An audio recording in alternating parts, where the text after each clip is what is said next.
Hello students, welcome to the YouTube channel of PL mathematical academy. तो आज जो question discuss करेंगे ये गेट 2021 में पूछे गए क्वेश्चन था।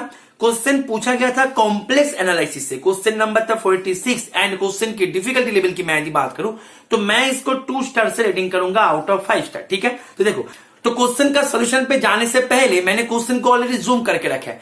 तुम क्या करो, पहले क्वेश्चन को एक बार खुद से ट्राई करो, उसके बाद ही इसका सोल्यूशन देखना। तो देखो, तुम्हारे पास क्वेश्चन तुम्हें यहाँ पे क्या पूछा गया है, तुम्हें यहाँ पे ये पूछा जा रहा है, तुम्हें यहाँ पे ये पूछ रहा है कि तुम्हारे पास एक आर के नाम से एक तुम्हारे पास रीजन दे के रखा है जो कि तुम्हारे सामने क्लियरली मेंशन है। ठीक है, अभी तुम्हें गामा के नाम से एक positively oriented boundary of R, मतलब ये जो गामा जो क्लोज कंटूर है, इसके अंडर तुम्हें एक इंटीग्रल दे दिया गया। अभी उसका ही वैल्यू तुम्हें पता करना है।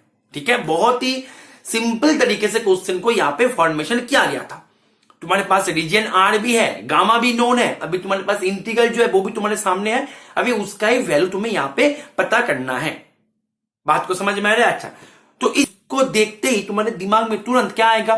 Cauchy residue formula. तो कॉशी रेसिड्यू फॉर्मूला में तुम्हें करना क्या पड़ता है? तुम्हारे पास मानो एक एफ ऑफ जेड के नाम से एक फंक्शन देके रखा है जो कि एक क्लोज कंटूर गामा के ऊपर डिफाइंड है। अभी कॉशी रेसिड्यू फॉर्मूला के माध्यम से तुम इसका वैल्यू पता कर सकते हो। कैसे?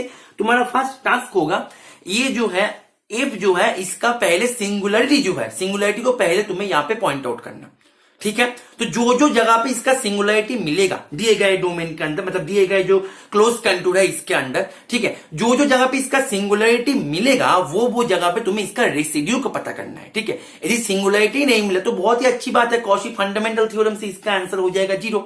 लेकिन हाँ, यदि सिंगुलरिटी मिल गया तो तुम्हें करना क्या होगा? मानो कि Z1 Z2 डॉट Zn, इतने सारी जगह पे तुम्हें यहाँ पे सिंगुलरिटी मिल रहा है। मुझे तो नहीं पता कि कितने सारी जगह पे सिंगुलरिटी मिलेगा, वही तो देखने वाले विषय है ना। अच्छा, तो देखो यहाँ पे जो जगह पे सिंगुलरिटी मिलेगा, ठीक है, तो वो जगह पे तुम्हें करना क्या है? रेसिड्यू निकालना है अलग अलग करके। मानो इतने सारी जगह, तो यदि इतने सारी जगह पे इसका सिंगुलरिटी मिले तो इतने सारे रेसिड्यू तुम्हें अलग अलग करके निकालना है। बात को समझ में आ रहा है कि नहीं? ठीक है, उसके बाद तुम्हें उसको सम कर देना है। सम करने के बाद उसको तुमने 2 पाई आयोटा से मल्टीप्लाई करना है, तब जाके तुम्हें इसका वैल्यू निकल के आ जाएगा। Is it okay? अच्छा, ठीक है, अभी यहाँ पे सामने 2 पाई आयोटा है, तो बाद में 2 पाई आयोटा से तुम जब मल्टीप्लाई करोगे तो आपस में 2 पाई आयोटा कैंसिल भी हो जाएगा, वो बात की बात है। तो मेरा जो मेन ट्रैक क्या होने जा रहा है मेरा यहाँ पे, कि फंक्शन का पहले सिंगुलरिटी को फाइंड आउट करना, उसके बाद हर एक सिंगुलरिटी पे मेरे को अलग अलग करके रेसिड्यू निकालना होगा। बात को समझ में आ रहा है? अच्छा, तो देखो यहाँ पे पहले तुम्हें जो दिए गए डोमेन है उसकी तरफ पहले नजर डालो, क्योंकि सिंगुलरिटी जब तुम चर्चा करोगे तुम्हें पहले टास्क ये होगा, सिंगुलरिटी वो दिए गए कंटूर के अंदर है या नहीं है, वो तुम्हें पहले चेक करने वाले विषय है। ठीक है, अच्छा, तो यहाँ पे गामा जो है, गामा है बाउंड्री ऑफ आर, तो दैट मीन्स हमें आर जो है, आर को यहाँ पे यदि ड्रॉ कर ले तो हमारा काम बन जाएगा। ठीक है, चलो, आर क्या है बेटा बताओ? x 0 से 1 के अंदर है, ओपन इंटरवल, एंड y जो है -11 पाई से +11 पाई के अंदर है। दैट मीन्स यहां पे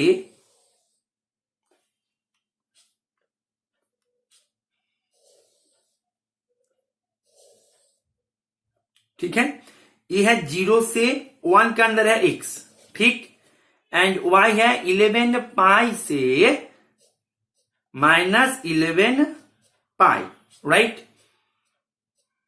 अच्छा, ये जो है ये ओपन पे है, मतलब ये बाउंड्री को टच नहीं कर रहा, ठीक है ना। थोड़ा सा वेट करो, मैं पहले इसको प्लॉट कर लेते हैं, ठीक है ना। तो ये जो है ये तुम्हारे बनने वाला है दिए गए आर, ठीक। चलो इसको थोड़ा सा, ठीक, चलो अभी देखो तुम्हें यहाँ पे फंक्शन क्या है तुम्हारे पास? अभी तुम्हारे पास फंक्शन क्या है बताओ मेरे को? F of Z equals to E raise to the power Z upon E raise to the power Z -2। देखो मैं शुरू में ही बता दूं, ये क्वेश्चन 2-3 उपाय से किया जा सकता है। मैं यहाँ पे 2 मेथड से यहाँ पे इसको करवाएंगे, ठीक है। तो तुम्हें थोड़ा सा टाइम देके इसको समझना है, बहुत ही इंपॉर्टेंट टॉपिक है ये, कॉशी रेसिड्यू फॉर्मूला। और एक फॉर्मूला आ रहे हैं जो मैं थोड़ी देर में बताने जा रहा हूं, ठीक है, थोड़ा सा वेट करो। देखो, तो तुम्हारे पास इसका सिंगुलरिटी निकालना है। इसका सिंगुलरिटी निकालना है, इसका मतलब क्या है कि तुम्हें इसका नीचे वाला जो है, नीचे वाला जो जो जगह पे जीरो होगा वही तुम्हें फाइंड करने वाले विषय है। बात को समझो, जो जो जगह पे नीचे वाला जीरो होगा वही फाइंड करने वाले विषय है यहाँ पे, क्योंकि तुम्हें you are going to find the singularities of f of z. Is it okay? चलो ठीक है। तो तुम्हारे पास इसका जीरो है, that means e raise to the power Z minus 2 equals to zero. तुम्हारे पास e raise to the power z equals to 2, तो इसको तुम लिख सकते हो e raise to the power log of 2 plus 2n pi iota.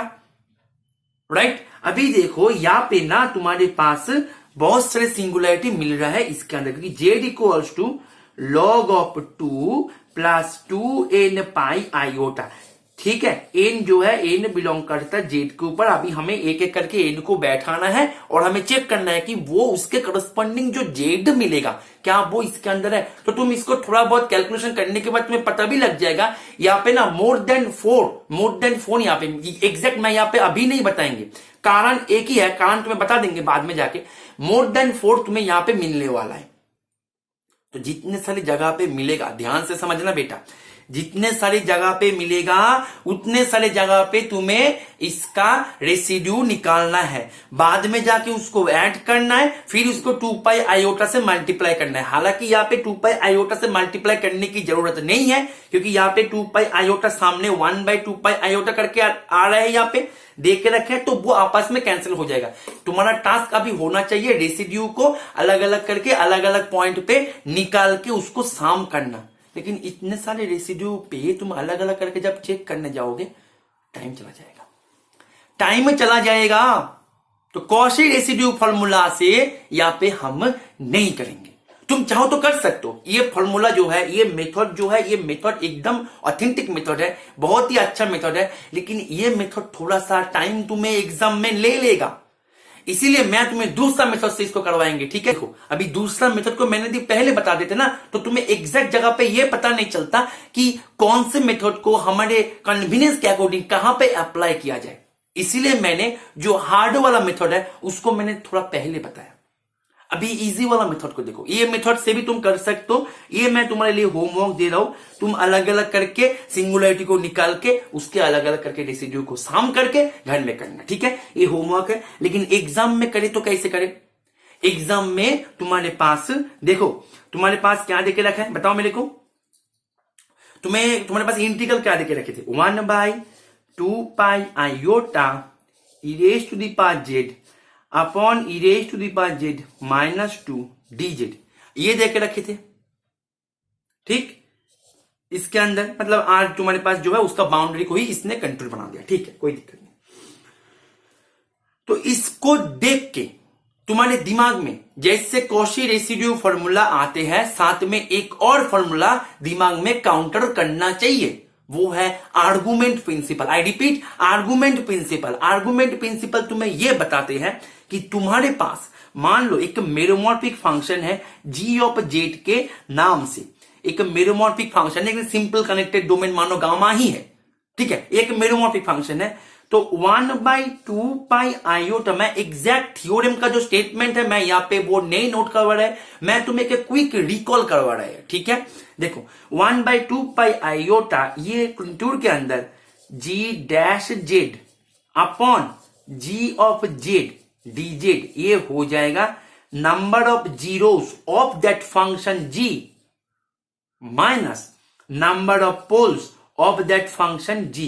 यहां पे ध्यान दो, मैं यहां पे number of zeros and number of poles निकल रहे हैं g ऑफ जेड का, ना तो g dash z upon g of z, इसका नहीं। Number of zeros and number of poles किसका निकालता है? जो नीचे वाला फंक्शन है उसका निकालते हैं हम। Is it clear? बच्चे कई बार ये गलती कर देते हैं कि जो फंक्शन है ना, फंक्शन को ही उसने जैसे यहाँ पे देखो, यहाँ पे मैंने यदि जी ऑफ जेड को मैंने यदि e raise to the power Z minus 2 कर दिया, तो देखो इसको मैं ऐसे नहीं लिख सकते। नीचे वाले ठीक इसके ठीक नीचे वाले ये लाइन पे मैं इसको, यदि मैं इसको ऐसे लिख दिया तो क्या मैं इसको गलत लिखा? नहीं लिखा ना। तो तुम्हारा टास्क अभी क्या होगा? सिंगुलरिटी नंबर, तो ये क्या देगा तुम्हें? ये तुम्हें दे देगा सिंपल सा बाई आर्गुमेंट प्रिंसिपल। देखो आर्गुमेंट प्रिंसिपल का 3 फॉर्म आते हैं, ठीक है। मैं यहाँ पे जो सबसे स्टैंडर्ड फॉर्म है उसको मैं यहाँ पे अप्लाई कर रहा हूं, इसके बाद जनरल फॉर्म आते हैं। मैं ये सब पे आर्गुमेंट प्रिंसिपल के ऊपर एक पूरा लेक्चर आ जाते हैं, ठीक है, 3 घंटे का। मैं यहाँ पे पूरे लेक्चर पे मैं नहीं जा रहा है, मैं यहाँ पे उसका एक एप्लीकेशन करवा रहा है बस, ठीक है। देखो तो यहाँ पे आर्गुमेंट प्रिंसिपल के माध्यम से ये क्या होगा, ये हो जाएगा n माइनस पी। अभी n क्या है, n है नंबर ऑफ जीरोस, किसका, इसका ना। गलत, बच्चे अक्सर गलती करते हैं यहाँ पे, मैं इसीलिए बोल रहा हूं नंबर ऑफ जीरोस इसका नहीं बेटा। नंबर ऑफ जीरोस जब तुम आर्गुमेंट प्रिंसिपल को अप्लाई करने जाओगे ना, नंबर ऑफ जीरोस तुम्हें निकालना है नीचे वाले फंक्शन का, नीचे वाले फंक्शन का नंबर ऑफ जीरोस निकालना है। इज इट क्लियर और नॉट? तो that means number of zeros किसका, जी ऑफ जेड का, मतलब जी ऑफ जेड का नंबर ऑफ जीरोस, इसका नंबर ऑफ जीरोस तुम्हें निकालना है, माइनस नंबर ऑफ पोल्स किसका, जी ऑफ जेड का, ना तो इसका। Is it clear? चलो तो इसका नंबर ऑफ पोल्स निकालना है। अभी देखो तुम्हारे पास जी ऑफ जेड क्या है, e raise to the power Z minus 2, इसका तो कोई पोल है ही नहीं, तो पी जो है, पी यहां पे है 0। तो तुम्हारा अभी टास्क होगा नंबर ऑफ जीरोस पता करो, किसका, e raise to the power Z minus 2 का, बस काम बन जाएगा। मतलब तुमने थोड़ी देर पहले e raise to the power Z minus 2 करके पोल्स निकाले थे, उस टाइम पे ना तुमने पूरा फंक्शन को कंसीडर किया था, पूरा फंक्शन। अभी आर्गुमेंट प्रिंसिपल क्या करता है, इसको शॉर्ट कर देता है, इसको शॉर्ट करके नीचे वाले को देखकर चर्चा करता है। तुमने यहाँ पे जितने सारे सिंगुलरिटी को काउंट किए थे ना, काउंट करने के बाद ही तुम्हारे पास आंसर आ जाएगा, तुम्हें अलग से रेसिड्यू निकालने की कोई जरूरत ही नहीं था। तुमने यदि आर्गुमेंट प्रिंसिपल को दिमाग में थोड़ी देर के लिए भी तुमने इसको याद किया तो इज इट ओके। तुम्हारा टास्क होगा अभी नंबर ऑफ जीरोस निकालना। किसका निकालना है बेटा, आई रिपीट, मैं बार बार बोल रहा है, निकालना है नीचे वाले पोर्शन का, पूरे इसका नहीं। बहुत बार मैंने रिपीट किया, कारण एक ही है कि बच्चे अक्सर यहाँ पे गलती कर देते हैं। चलो तो गलती नहीं करना है बेटा, ठीक है। एक बार गलती से हमें सीखना है, गलती दोबारा रिपीट नहीं करना है। Is it clear? चलो आगे बढ़ते हैं थोड़ा सा और। तो तुम्हें इसको 0 करना है, तो e raise to the power z equals to 2। तो e raise to the power z equals to 2, that means z equals to log of 2 plus 2n pi iota. अच्छा जेड मींस क्या है बेटा, बताओ मेरे को, x प्लस वाई आयोटा, या फिर आयोटा वाई ऐसे लिखो। तो तुम्हारे पास x इक्वल्स टू मिल गया log of 2, y equals to मिल गया 2n पाई। अभी देखो x जो है लॉग ऑफ 2, ये तो बिलोंग करता है 0 से 1 के अंदर, क्योंकि लॉग ऑफ 2 का मान क्या है, ये तुम्हारी 0.6 के आसपास आता है, जो कि 0 से 1 के अंदर है, और हमारे कंटूर में अंदर 0 से 1 के अंदर ही x को ले रहा, कहा गया, x को ले रहा 0 से 1 के अंदर, ठीक है, कोई दिक्कत नहीं। अभी y जो है, y का हमारे पास मैक्सिमम बाउंड है, मतलब y जो है, y रहने वाला है -11 पाई से 11 पाई के अंदर, है कि नहीं, 11 पाई से पाई के अंदर रहने वाला है, ठीक है। तो अभी हमारा टास्क होगा y को लेके। अच्छा a यदि मैंने 0 कर दिया तो y इक्वल्स टू 0, तो ये हाँ बिलोंग करता है। n इक्वल्स टू मैंने यदि 1 किया तो y इक्वल्स टू 2 पाई, ये भी बिलोंग करता है, ठीक है। n इक्वल्स टू -1 किया तो y इक्वल्स टू -2 पाई, ये भी बिलोंग करता है, ठीक है। n इक्वल्स टू 2 किया तो y इक्वल्स टू 4 पाई, ये भी बिलोंग कर रहा। n इक्वल्स टू -2, क्योंकि n जो है, n तो आते हैं तुम्हारे इंटीजर से, n आते हैं इंटीजर से, ठीक है ना। n इक्वल्स टू -2 किया तो y इक्वल्स टू -4 पाई, ये भी बिलोंग करता इसके अंदर, है कि नहीं, right. n equals to 3, y equals to 6 pi belong करता है। n equals to -3, y equals to -6 pi, ये भी बिलोंग करता है। n equals to 4, y equals to, बताओ, y equals to 8 pi belong करता। n equals to -4, y equals to -8 pi, ये भी बिलोंग करता। n equals to 5, y equals to 10 pi belong करता। n equals to -5, y equals to -10 pi, ये भी belong करता। n equals to 6, y equals to 12 pi, तो यहां से बिलोंग नहीं करता। दैट मीन्स तुम्हारे पास कितने सारे जीरोस मिल रहा है, बताओ मेरे को। तुम्हारे पास मिल रहा है 1 2 3 4 5 6 7 8 9 10 11, तुम्हारे पास मिल रहा कितने सारे जीरोस, 11, क्योंकि देखो हर एक केस में x जो है x तो log 2 ही होगा, वो तो तुम्हारे पास ऑलवेज है कि नहीं। तो हर एक केस में तुम्हें y जो है y तुम्हें जो भी जितने सारे मिलेगा वही तुम्हारे यहाँ पे काउंट करने वाले विषय है। दैट मीन्स तुम्हारे पास 11 जीरोस मिल रहा, तो तुम्हारे पास n क्या होगा, यहाँ पे n होगा 11। अब तुम सोचो ये जो जीरोस है किसका जीरोस था, g ऑफ z का। और मैंने यदि शुरू की बात करें, शुरू में मैंने पूरे फंक्शन का सिंगुलरिटी निकला था, तो 11 जगह पे इसका सिंगुलरिटी मिलने वाले थे। मैं यदि पूरा का फंक्शन मान लिया तो 11 जगह पे अलग अलग करके रेसिड्यू निकालना कितना चैलेंजिंग टास्क होता एग्जाम में, तुम समझ सकते हो। हालांकि ये रेसिड्यू निकालना बहुत ही आसान हो जाते उस टाइम पे, लेकिन मैं क्यों करे मेहनत जब मेरे पास एक और दूसरा वेपन मेरे पास है, आर्गुमेंट प्रिंसिपल। तो मैं क्यों करे मेहनत। तो तुम्हें ये सबसे देखो, सबसे ज्यादा इंपॉर्टेंट है कौन से थ्योरम को कौन सी जगह पे अप्लाई किया जाए, इसको तुम्हें सीखना होगा कि कौन सी जगह पे कौन सा। मैं यहां पे चाहते तो रेसिड्यू फॉर्मूला से निकाल सकते थे, क्यों नहीं निकाला। थोड़ा सा तुम्हें स्मार्ट बनना है बेटा, मैं तुम्हें बता दूं, तुम्हें थोड़ा सा स्मार्ट बनना है। अभी कंपटीशन जितने लेवल पे इंक्रीज होता हुआ जा रहा है, यदि स्मार्ट नहीं बनोगे तो एग्जाम क्रैक करना थोड़ा सा डिफिकल्ट लग सकता है। तुम्हें स्मार्ट बनना है, तुम्हें कौन सी जगह पे किसको अप्लाई किया जाए ये तुम्हें पहले ध्यान देना है।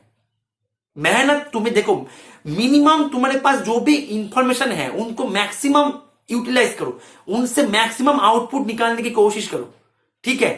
बात को समझ में, तो आर्गुमेंट प्रिंसिपल के माध्यम से ये तुम्हारे पास आंसर क्या निकल के आ जाएगा, 11। Number of zeros minus number of poles तो है ही नहीं, नंबर ऑफ जीरोस कितने सारे मिल गया, 11, ठीक है। तो आशा करता है ये सोल्यूशन तुम्हें समझ में आ गया होगा, और तुम्हारे होमवर्क रहेगा इसको कॉशी रेसिड्यू फॉर्मूला से इसको एक बार घर पे क्रॉस चेक कर लेना, ठीक है। तो तुम्हारा ये होमवर्क रहेगा। तो आशा करते हैं सोल्यूशन तुम्हें समझ में आ गया होगा। और एक छोटा सा अनाउंसमेंट ये है कि तुम यदि CSIR नेट जून 2024 के लिए तैयारी कर रहे हो, CSIR नेट जून 2024 का रेगुलर बैच का एडमिशन चल रहा है। तुम चाहो तो वहां पे ज्वाइन करके तुम्हारे प्रिपरेशन को एक गाइडेंस के माध्यम से एक सही ट्रैक पे लेके आ सकते हो, ठीक है। तुम्हें देखो कॉन्सेप्ट को सीखना है, कॉन्सेप्ट के ऊपर पकड़ बनाना है, तभी जाके क्वेश्चन जो है स्मूथली हो जाएगा। तो ये जो जाननी है, ये जानने में तुम्हें यदि ऐसे लगे कि गाइडेंस की जरूरत है, तो तुम हमारे रेगुलर कोर्सेज में ज्वाइन करके तुम्हारे जो प्रिपरेशन है उसको एक स्मूथ ट्रैक में ला सकते हो, ठीक है। तो हमारे रेगुलर कोर्सेज में ज्वाइन करने के लिए तुम्हें करना क्या होगा, ये नंबर पे कॉल कर लेना है या फिर व्हाट्सएप कर देना है। 60% डिस्काउंट ऑफर चल रहा है, ठीक है। और तुम यदि तुम्हारे प्रिपरेशन को टेस्ट सीरीज के माध्यम से आगे लेके जाना चाहते हो, तो तुम हमारे टेस्ट सीरीज बैचेस में भी ज्वाइन कर सकते हो। हमारे टेस्ट सीरीज बैचेस में ज्वाइन करने के लिए भी तुम्हें इसी नंबर पे ही कॉल कर लेना है या फिर व्हाट्सएप कर देना है, ठीक है। और हमारे टेस्ट सीरीज में सबसे खास बात यह है कि तुम्हें कोई भी प्रीवियस ईयर क्वेश्चन दिखने को नहीं मिलेगा। जो भी क्वेश्चन मिलेगा एकदम हाईली कंसेप्चुअल क्वेश्चन है और अपडेटेड ट्रेंड के अनुसार, ठीक है। तो आशा करते हैं सेशन को तुमने एंजॉय किया। ओके चलो, थैंक यू, हैप्पी लर्निंग।